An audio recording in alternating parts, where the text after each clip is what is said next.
So, welcome to, I believe, it'll be the 10th episode of CATCHJSBUFORD. Definitely honored and appreciate that you took time to listen to this brief broadcast. And, you know, like everyone else, particularly if you're in the Detroit metropolitan area, you hear all the chat about regentrification and, how the city's changing and what the impact's going to be to, I guess, what you would refer to as the indigenous residents versus those who are recommuting, returning, or migrating back to the city. And what does that all mean for the stakeholders here, those who resided here for decades, and those who, quite frankly, are newcomers. And there was a conversation that transpired recently. It was kind of off the cuff one evening where a young lady, and I give her all the credit in the world because she was pretty bold, and oftentimes we kind of skirt around issues of race, right? Particularly in work or business environments, and she just kind of cut right to the chase. And she asked me, she said, as a Detroiter, do you think that the city's losing its heart? Do you buy into the ideal that gentrification is changing the city for the worse, and that those residents who are residing here are catching the raw end of the deal? And it's always easy to oversimplify things, right? And my response to her was to share a story. When she talked about the ideal losing heart and what that meant to me, being a resident here, and having lived almost the majority of my adult life here in the Detroit metropolitan area and in Detroit proper. And I told her about a story that I remember vividly when I was, I believe, 12, maybe 13 years of age, when I had to catch the bus. I was attending Cass Technical High School at the time. And I remember, so maybe 14, 15, and I remember catching the bus my freshman year there. And I remember the route, Grand River and Grand River and Oakland. And I remember there was always some trepidation on that route for those of us who attended Cass, because that's where that's when the conflict would go down, right? And so, of course, time you got prepared for it, you got ready, right? Individuals would get on the bus. Oh, you're a nerd, you're a technician, blah, blah, blah, blah. And, we're always prepared for that real conflict that was going to occur. And sometimes, I thank God, as young as we were, that we avoided some pretty terrible circumstances. That's another story for another time. But I remember one day in particular where I had gotten off the bus. It was during the summer, and I was attending summer school. And I remember sitting at that store that used to be open, and of course you go in there and get your liter of Faygo pop, buy $1 billion worth of chips, and you waste time until the next bus arrived, right? That was kind of like your break, if you will, in the day. And I remember sitting down with my book bag with my Faygo and my chips, and I remember an older lady walking down Oakland, and I remember watching her be accosted, be attacked by an older gentleman, and she, if my recollection is correct, it looked like she might have been in her 50s or 60s. The gentleman, once again, looked older, like he was on the wrong side of the tracks, had a, life had gotten got the best of him, if you will. And I remember being or experiencing almost a sense of shock when it first went down, right? So I'm sitting down at the bus stop, or really not the bus stop, right, at the store outside, knocking down my Faygo or what have you. And I remember seeing this guy accost this woman. And initially, it was almost kind of fascinating at the same time, because she won two of them at least a good 3, 4, 5 times. I think she's gonna get the best of him, right? She's gonna win.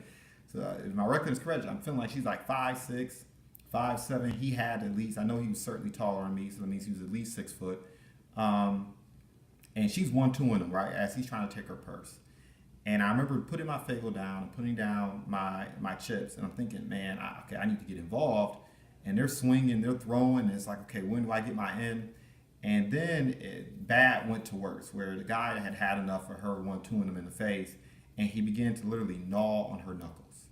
Literally gnaw on her knuckles. So I remember seeing her knuckles like bleeding profusely. This guy attacked it like a pit bull. So I was like, you gotta be kidding me. So just as I get up the nerve to engage, right? I remember seeing this gentleman roll up, older guy. Had been like an LTD, like an older car. It had been an LTD. So I remember it. And this older gentleman, I've never seen somebody move so fast. I'm watching this go out the corner of my eye as I'm looking to see how I can get in a punch or a blow. And this older gentleman pulls up in his LTD. He had been, once again, upper in age, 50, 60, easy. Rolls around to his trunk, pulls out a crowbar. Nearly he strikes me with it, but strikes a guy that was attacking a lady. I mean, he struck him across the head, the shoulders, a good 4 or 5 times, and this guy really wasn't trying to relent.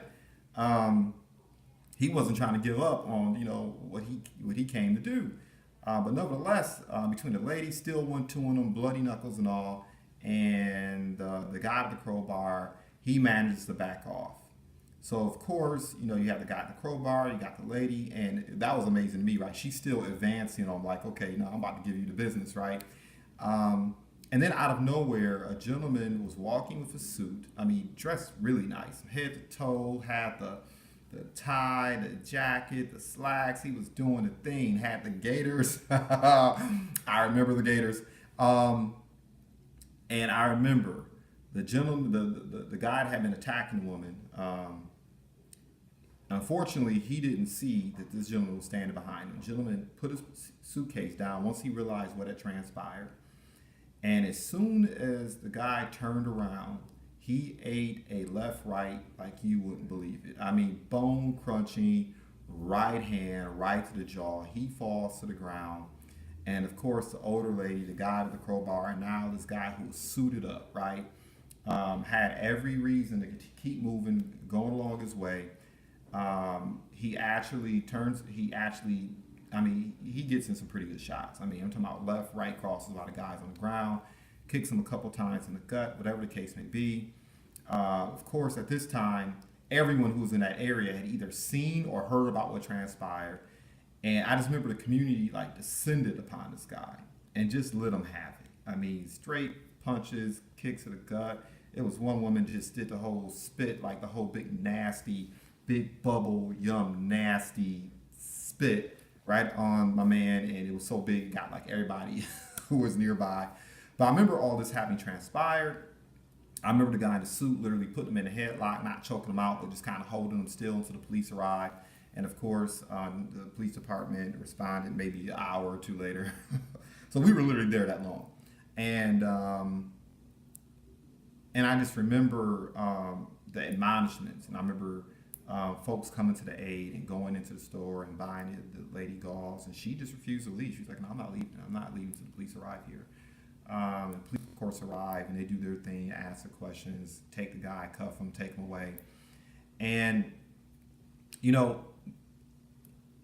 it's gonna maybe it sounds weird. I don't know, unless you're a Detroiter. Maybe that's just one of those things. But I remember never being more proud of the city of Detroit and its people, right? To see so many people come to that woman's aid.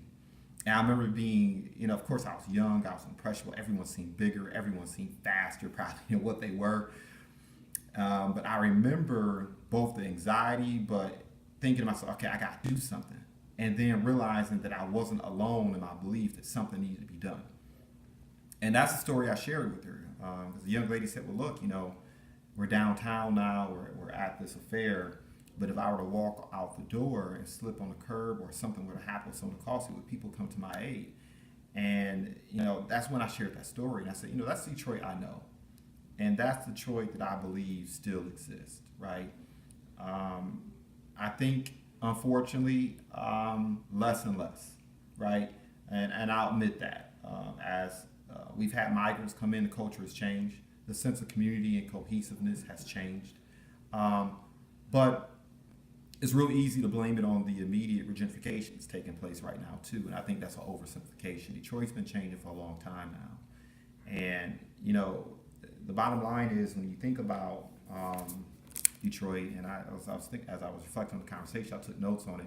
The beautiful thing about Detroit, the thing that makes the city so absolutely incredible, it's still that culture, that cohesiveness. Like, it's still to this day, I believe, when you see a Detroiter, you know a Detroiter. Like, whenever I've traveled to Chicago, Atlanta, Miami, Los Angeles, Charlotte, it doesn't matter. When you see a Detroiter, you know a Detroiter. It's that grit. It gets in your DNA, in the way you walk, in the way you talk, in the way you conduct yourself. People know a Detroiter when they see one.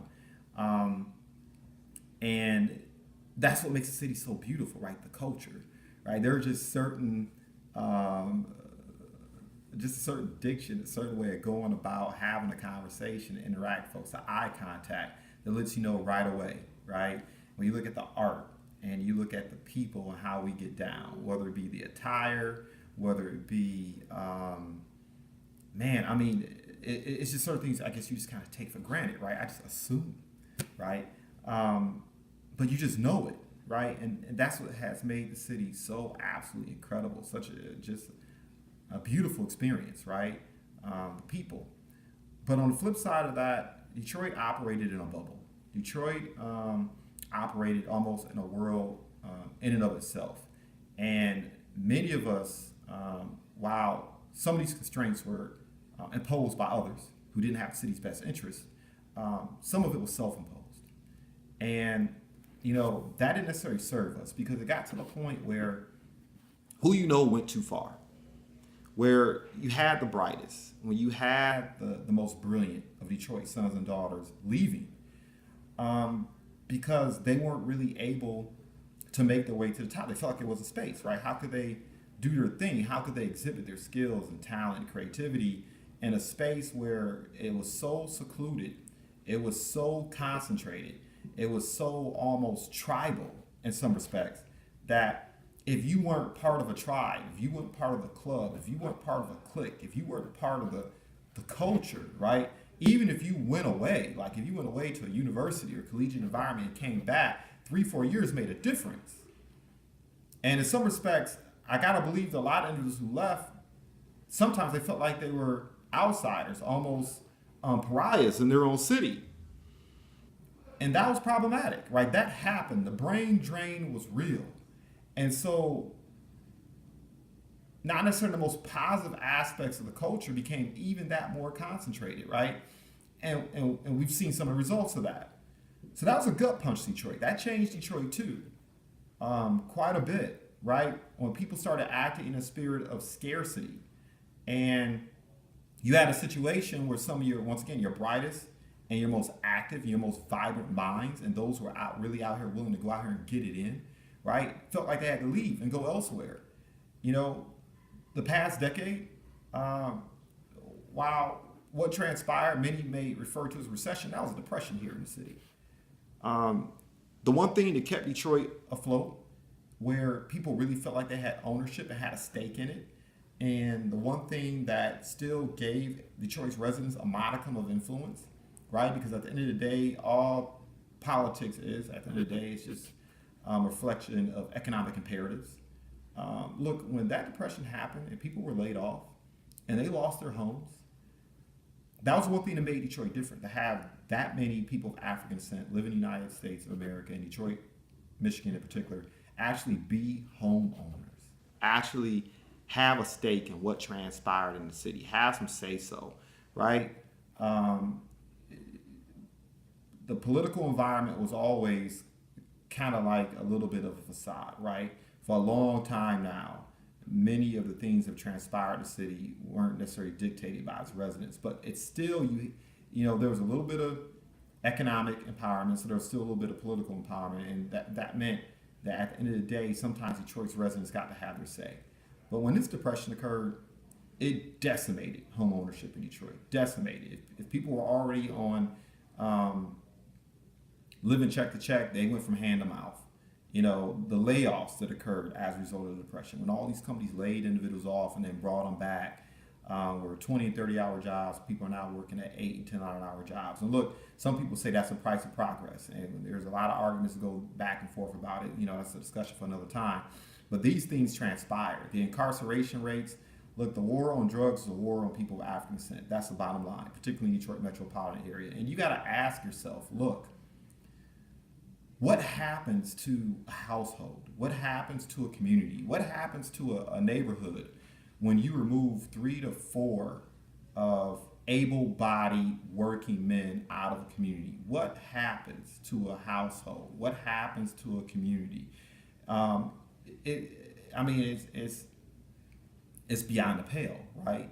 And for me, it's always perplexing that folks really don't understand just how the behavior of law enforcement and the confluence of money and politics, the damage that was done, right? Because now you have able-bodied men.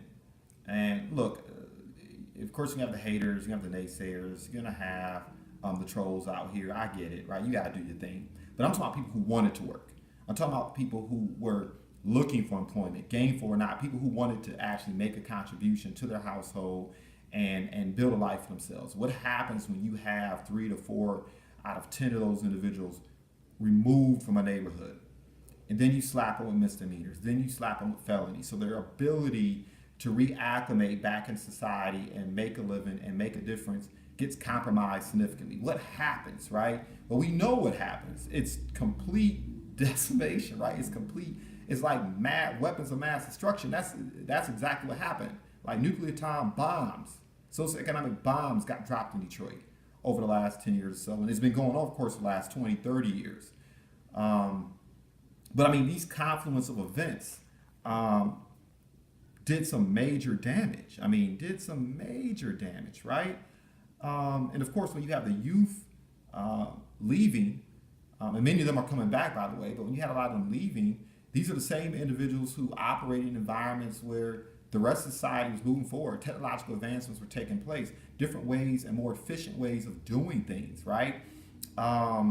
More, quite frankly, constructive and profitable approaches to managing a business and managing a commercial environment, right? Different economic opportunities were sprouting up everywhere while Detroit just continued to exist in this bubble.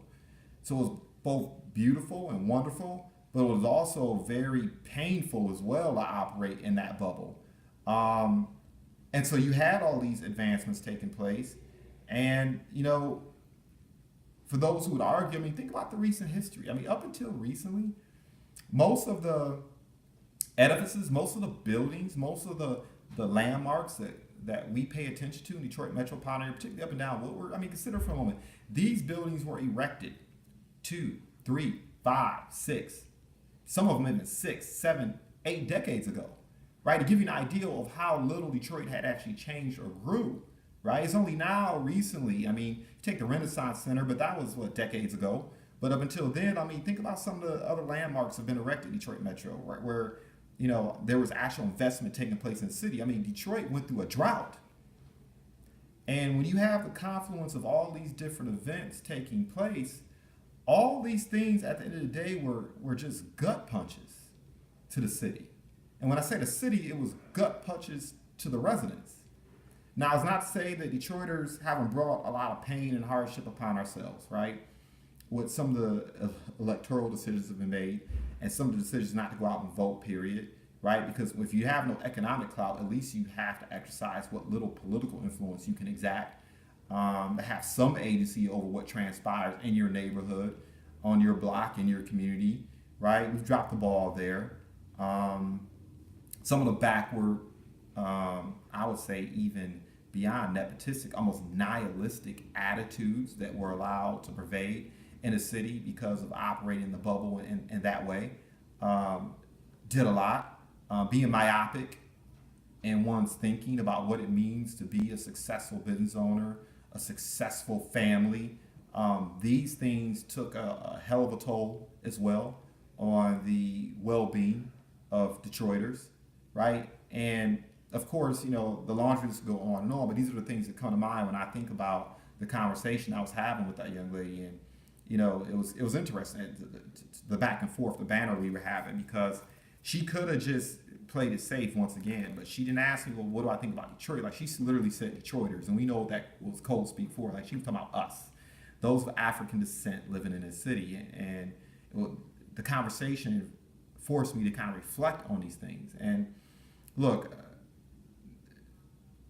there's a laundry list of issues and a laundry list of challenges facing quote-unquote Detroiters. And I'm talking about the indigenous population, people of African descent who've lived here for decades. But I also believe there's a lot of promise as well.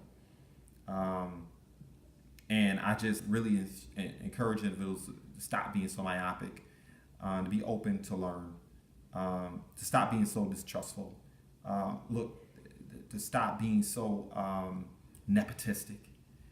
These things just don't serve us at the end of the day, right?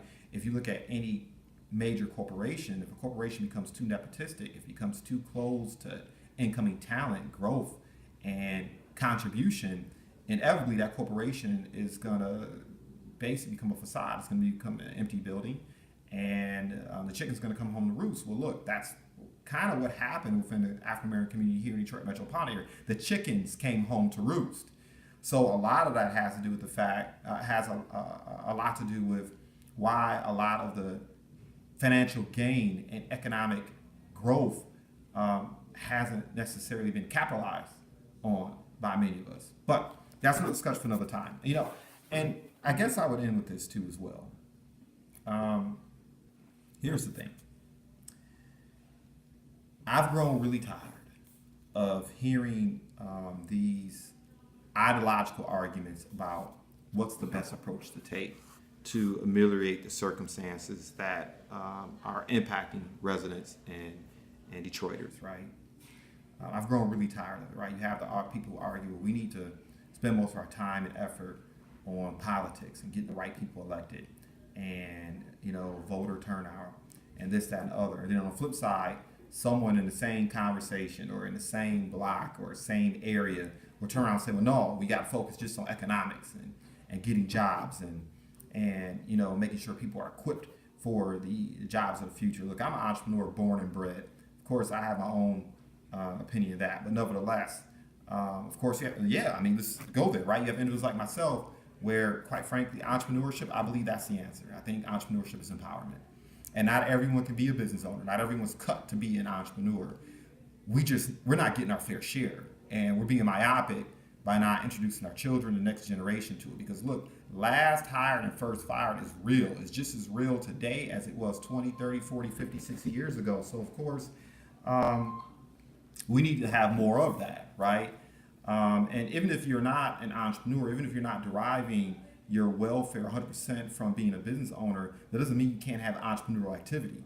And we need to be more open-minded about how we acclimate and acculturate our youth into entrepreneurship. Because look, the jobs that they're being prepared for now, quote unquote, through the secondary system, and even to an extent, even college, you're not gonna be there. I mean, it's unfortunate, but that's the game that's been played, right? And of course, we know access to those steps on the ladder, right? As you climb the ladder, many of those steps are being removed currently by administrations, and now that's another story too, right? But look, and then of course, you have the disputes between the cultural nationalists, which aren't as vocal or loud or noticeable as they used to be here in Detroit metropolitan area. I mean, you just have all these different enclaves. You have all these different corners of resistance and dispute taking place. And let me be just so transparent and real right now. We need everyone on deck. Yes, we need economic empowerment. We need political empowerment. We need cultural empowerment. We need a renaissance at every level, in every instance, in every way you can think of. It's not to say that one person's ideals or approach to solving a problem is necessarily the answer to all the issues that transpire, because that's nonsensical. We need to if individuals are making their contribution in their corners and enclaves, as opposed to arguing and disputing who has the right answer or the right approach, we should spend a majority of our time acknowledging and recognizing all the approaches that make a positive impact. Instead of competing for who is the deal, who has the answer, we need more collaboration, right? So I may not believe that we should be all in on programming that prepares, our youth for jobs that, in my opinion, may or may not be there. But nevertheless, they still have to find work, and not everyone can be an entrepreneur, right? So it would be nonsensical for me to debate and hate on individuals who are spending the majority of their time working to make sure that we have some employment, right? It's nonsensical to say that, look, all we need is economic growth and productivity, and all of a sudden, many of our issues in terms of representation politically will be solved overnight. No, that's not true. It's not going to happen, right? It's also a falsehood to think that all of our answers can be found, that there's a political answer to all of the issues that we're having, right? That politics can solve and be the solution to all. Well, we know that's not true either. We need to be more open-minded and inclined to acknowledge all the contributions that are being made and collaborate, coordinate more often, as opposed to just simply point the finger and say what this person isn't doing and what they're not doing and why they shouldn't have shine or whatever the case may be, right? It's just time for us to quote unquote get real, right? When I think about the future I'm curating for myself and my family, look, I've said it time and time again. I believe that I'm not a quote unquote black business owner. I'm a business owner that happens to be a person of African descent. What does that mean? That means I don't believe it serves my own person or anyone else to discriminate to the point where you are cutting yourself out of opportunities and ideals to interact with others who may have similar missions, visions, and perspectives in terms of how to move a city forward, right? Ignorance doesn't discriminate. Neither does intelligence. Nihilism doesn't discriminate. Neither does forward thinking and progressiveness, right? It can be found any and everywhere. And more of us need to pretty much learn how to eat the fruit and spit out the seed. And then, of course, be acutely aware that, look, I think Malcolm X said it best, right? Plymouth Rock, we didn't land on Plymouth Rock. Plymouth Rock landed on us. And we need to be aware of that. Just because you find a cat in the oven, that doesn't make, or just because you find a person in the oven, that doesn't make them a biscuit, right? Just because you find a cat in the oven, doesn't make them a biscuit. A lot of the circumstances that have transpired, I'm the first to say, look, at the end of the day, you can't give away your power. You got to take responsibility for anything and everything that transpires in your life. To do otherwise is give other people influence and power over your destiny. Who wants that? Because if you're letting other people determine your agenda, you're letting other people determine your destiny, you might not like where they lead you. But at the same time, I was glad to have a conversation with this young lady, and I was glad that these things kind of brought these thoughts to the surface, because I think it's important still to understand the circumstances that do color our lives. And because once you're able to acknowledge those things and identify them, ideally you're able to come up with a solution and come up with ways to ameliorate them. So with that being said, just off the cuff, I guess you would call it. Sometimes I call contributions like this small plates. I guess this one was kind of like a large plate. It was like an entree. So I went on a lot longer than I was supposed to. But hopefully these words are of value and inspires and motivates, or at least provokes thought as it relates to how, in particular, people of African descent in the Detroit metropolitan area move forward. Goodbye for now.